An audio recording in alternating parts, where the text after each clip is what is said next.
We're talking real job solutions with my next guest. Her company's looking to put 11,000 Americans to work in a growing industry serving millions of Americans. And her ideas on job creation have even been complimented by the president. Give a listen. She's creating thousands of call and sales jobs, bringing jobs back to the United States that have gone overseas in the last several years. And she had some very specific ideas about how we could foster more of this reverse job migration. Our specialist today is the co-chairman of Arise Virtual Solutions, Angela Selden, and the mega panel is stuck around to ask her some questions. Thanks, Angela, for coming by today. So, I mean, you've got a presidential endorsement for your jobs ideas. What's your what are your? I know you've got several major ideas that you think could, via your business, help boost employment now in the U.S. Well, one of the most important things we're seeing is that the million jobs that have left the shores of the United States in the last 10 years in the call center industry have remained offshore. And we suggested 2 years ago to endorse and incent the companies in the United States to bring those jobs back on shore. And one of the things we recognize that may be a perceived barrier is what the cost to do that might be. And what we've determined is that because it takes 2 or 3 phone calls typically to get your question answered by someone in India versus getting your question answered by someone in Indiana, which it might take 1 call to get answered, that actually neutralizes the overall cost advantage you might find because of the difference in the wage rates. So we're encouraging the administration to consider how to incent U.S. companies to bring those million jobs back on shore in the U.S. And are those, before I get Susan, are those good jobs? They're terrific jobs. What we're seeing, our business has grown 80% in the last 2 years since we had the good fortune of participating in that jobs forum. And what we find is that families want to stay in local communities. People want to have the flexibility to be able to work from their home or be able to work when they have the opportunity to, working around their family schedule. And this is an at-home call center. These are people working at home. Absolutely. And so if they have a young child or sick parents or what have you, they need flexibility. So what this opportunity offers them is the ability to construct their own work schedule and work how often and when they choose, and choose the different companies they provide service for. And so we have folks that will work 80 or 90 hours a week and can earn in the high $80,000 a year. So wow. It's very lucrative for folks. Susan. Fantastic.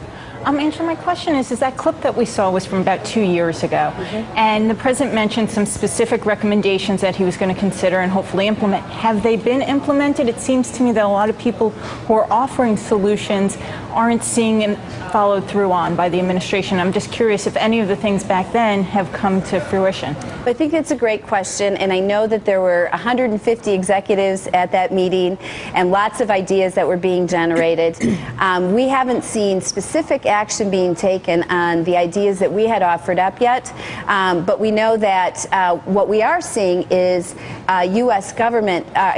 U.S. companies are actually embracing the notion of at-home work since our business has grown so much in the last 2 years. So the private sector is embracing it, just not the government. The private sector has been embracing it, yes. Okay. Thank you. Jimmy Williams has got a question.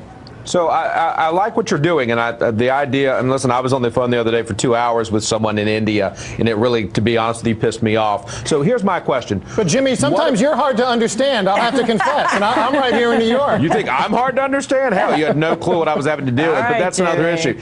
But listen, here's my question. So you're creating American jobs, okay? But what I think most Americans want to know is why aren't we making things right here in America? So, I mean, you're in the business of call centers. Your clients are in the business of making products, I assume, mostly in China.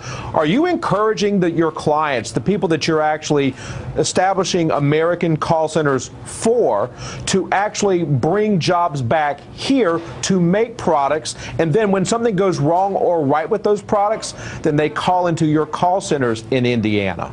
So it's a good question, and what we see is that businesses have to make profit and they have to make money, and so they're looking for the best, most economical way to actually build products and offer services. What we're saying is that by virtualizing the work, by being able to bring the work into the homes of the American people, what we see is a nearly 30% cost reduction, simply because, not because the wage rate has been reduced, but because we're able to variabilize the work, meaning that we can staff folks in in 30-minute increments rather than having someone drive to a call center and work an 8-hour shift. And when many of those half-hour intervals, you may not be very busy, but you need to you're obligated to give someone full-time work opportunity. And so we find that rather than trying to expect a company to make an unprofitable decision, we actually find that this is a tremendously